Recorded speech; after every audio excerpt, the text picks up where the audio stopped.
Rich Simpson, a priest in the Diocese of Western Massachusetts. Once and only once in my adult life did my younger brother and I decide that we would take our families camping. Our children were quite young, and we had definitely grown up in a non-camping family, and so we borrowed all of the equipment. Truth be told, I wanted to go out and buy all of the equipment because I was convinced that we would surely become a camping family and that this would be so fun. But my wife, always the voice of reason, wisely convinced me that it would probably be a good idea to borrow the equipment and see if we actually enjoyed this.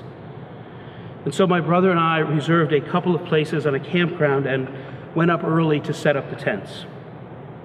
Now, I need to admit to you that this was not very deep into the wilderness or anything. It was not up in the Adirondacks. It was about 2 miles from my mother's house. This was about a half a step ahead of camping in the backyard when you're a kid.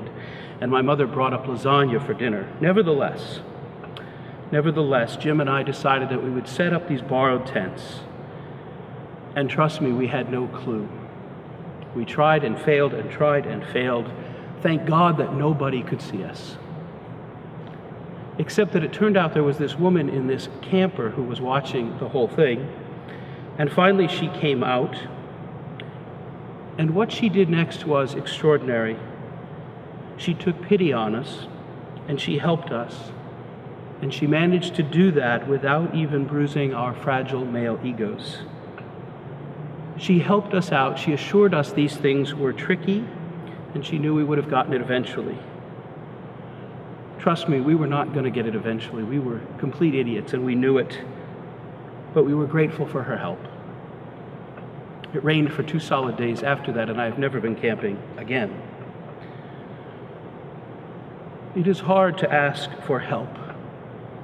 It's hard to ask for help from our friends. It's hard to ask for help from a neighbor or a colleague. It is hard for us even sometimes to ask for help from God. I think many of us are much better at giving help than receiving it, especially in the promised land where we're tempted to think that we need nobody but ourselves. And yet for 1/10 of every year, for 40 days and nights of Lent, for 1/10 of a year, we journey again into the wilderness.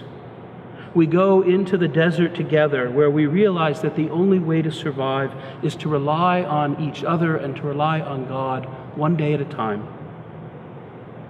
The gifts of Torah and of daily bread and of water from the flinty rock all remind us that we need each other. And they give us opportunities again and again and again to ask for and to receive the help we need, and to be changed for good.